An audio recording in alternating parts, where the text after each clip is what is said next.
Hello students, জ্ঞানজ্যোতি coaching সেন্টারের পক্ষ থেকে তোমাদের আরেকবার স্বাগত জানাই।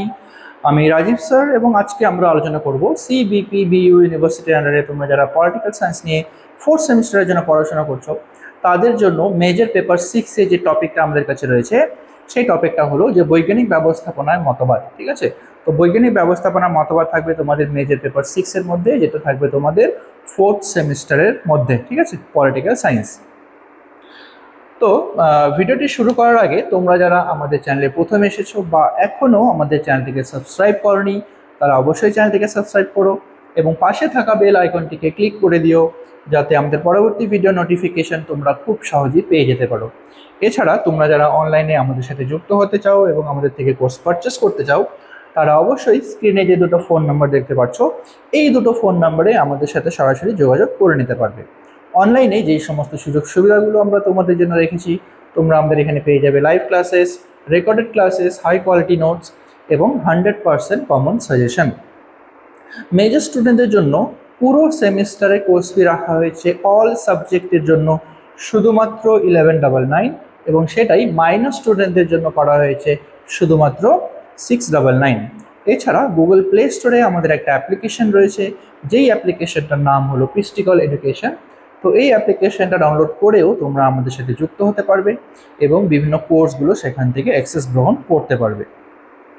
তো চলো এবার মেন টপিক আসা যাক, যেটা হলো বৈজ্ঞানিক ব্যবস্থাপনা মতবাদ কি রয়েছে। ঠিক আছে, দেখো, তো জনপ্রশাসনের ধ্রুপদী তত্ত্ব বা ক্লাসিক্যাল থিওরির অন্যতম প্রধান স্তম্ভ হলো FW টেইলর যে বৈজ্ঞানিক ব্যবস্থাপনা মতবাদ। ঠিক আছে, তো FW টেইলর যে মতবাদটি প্রবর্তন করেছেন সেটা হলো বৈজ্ঞানিক ব্যবস্থাপনা মতবাদ, যেটা 1911 সালে তার বিখ্যাত গ্রন্থ প্রিন্সিপাল অফ সায়েন্টিফিক ম্যানেজমেন্ট। ঠিক আছে, টেইলরের যে বিখ্যাত গ্রন্থ 1911 সালে প্রকাশিত the principal of scientific management প্রকাশিত হওয়ার পরে শিল্প ও প্রশাসন পরিচালনায় এক বৈপ্লবিক পরিবর্তন নিয়ে আসে। ঠিক আছে, শিল্প এবং যতগুলো রয়েছে প্রশাসন পরিচালনার ক্ষেত্রে, ঠিক আছে, শিল্প এবং প্রশাসন পরিচালনার ক্ষেত্রে কিন্তু এক বৈপ্লব নিয়ে আসে যখন সেটি সায়েন্টিফিক ম্যানেজমেন্টটি প্রকাশিত হয়। ঠিক আছে, প্রিন্সিপাল অফ সায়েন্টিফিক ম্যানেজমেন্টটি যখন প্রকাশিত হয় তখন। তো এর মূল ধারণা কি আছে দেখো, প্রথম যে মূল ধারণাটা দিয়েছে টেইলরের মতে কাজ করার কোনো গতানুগতিক বা রুল অফ থাম পদ্ধতি থাকা উচিত নয়, যে কোনো ধরনের কাজ করার কোনো একটি নির্দিষ্ট কোনো নিয়ম থাকা উচিত নয় তিনি মনে করতেন। ঠিক আছে, তো তিনি মনে করতেন যে যার হিসাব মতো কাজগুলোকে করতে পারবে, বরং প্রতিটি কাজকে বৈজ্ঞানিক বিশ্লেষণের মাধ্যমে পরীক্ষা করে সবচেয়ে কম সময়ে এবং সবচেয়ে কম পরিশ্রমে করার পদ্ধতি খুঁজে বের করতে হবে। ঠিক আছে, কীভাবে সেই কাজটিকে নিজের মতো বা বৈজ্ঞানিক পদ্ধতিতে কীভাবে সবথেকে কম সময়ে এবং সবথেকে কম পরিশ্রমে কি করে সেই কাজটিকে করা যাবে সেই দিকেই তিনি বেশি জোর দিয়েছিলেন। একেই তিনি ওয়ান বেস্ট ওয়ে বা সবচেয়ে ভালো একটি পদ্ধতি বলে অভিহিত করেছেন। তো মূল ধারণায় এখানে তিনি বলতে চেয়েছেন যে কোনো কাজ করার একটি নির্দিষ্ট নিয়ম থাকা উচিত নয়, তো সেই কাজটিকে বৈজ্ঞানিকভাবে প্রথমে বিশ্লেষণ করে কিভাবে সেই কাজটিকে সহজভাবে এবং কম পরিশ্রমে করা যাবে সেটাকেই তিনি বেশি গুরুত্ব দিয়েছিলেন। তো এটা হলো তার মূল ধারণা। এবার এর প্রধান বৈশিষ্ট্যগুলো কি রয়েছে দেখো, যে কাজের বিজ্ঞান, পুরনো বা আনুমানিকভাবে কাজের পদ্ধতির বদলে প্রতিটি কাজের উপাদানগুলিকে বৈজ্ঞানিকভাবে বিশ্লেষণ করা। তো যে কোনো কাজ করার আগে সেই কাজের পদ্ধতিটাকে না ফলো করে সেই কাজগুলোকে আগে বৈজ্ঞানিকভাবে বিশ্লেষণ করা দরকার। ঠিক আছে, এটা তার প্রথম বৈশিষ্ট্যের মধ্যে পড়ে। ঠিক আছে, কাজগুলোকে করার আগে তাকে বিশ্লেষণ করা দরকার পড়বে।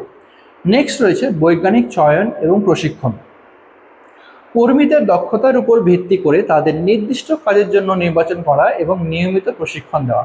কোনো একটি কাজের জন্য যে শ্রমিকদেরকে নিয়োগ করা হয়, যে তাদের যেন প্রত্যেক দিন বা প্রত্যেক সময়ে তাদের নিয়মিত প্রশিক্ষণ দেওয়া হয় এবং নির্দিষ্ট কাজের জন্য যেন সঠিক কর্মচারী সেখানে নিয়োগ করা হয়। ঠিক আছে, নেক্সট হলো মানসিক বিপ্লব। এই তত্ত্বের সবচেয়ে গুরুত্বপূর্ণ দিক হলো মালিক এবং শ্রমিক উভয় পক্ষেরই মানসিকতার পরিবর্তন। ঠিক আছে, মালিক পক্ষ এবং শ্রমিক পক্ষ উভয়েরই যেন মানসিকতার যেন পরিবর্তন ঘটে, এখানে সেটাই বলা হয়েছে যে মানসিক বিপ্লব কী করে করানো যাবে। পরস্পরের প্রতি শত্রুতা ত্যাগ করে উৎপাদনের বৃদ্ধিতে সহযোগিতা মনোভাব গড়ে তোলা।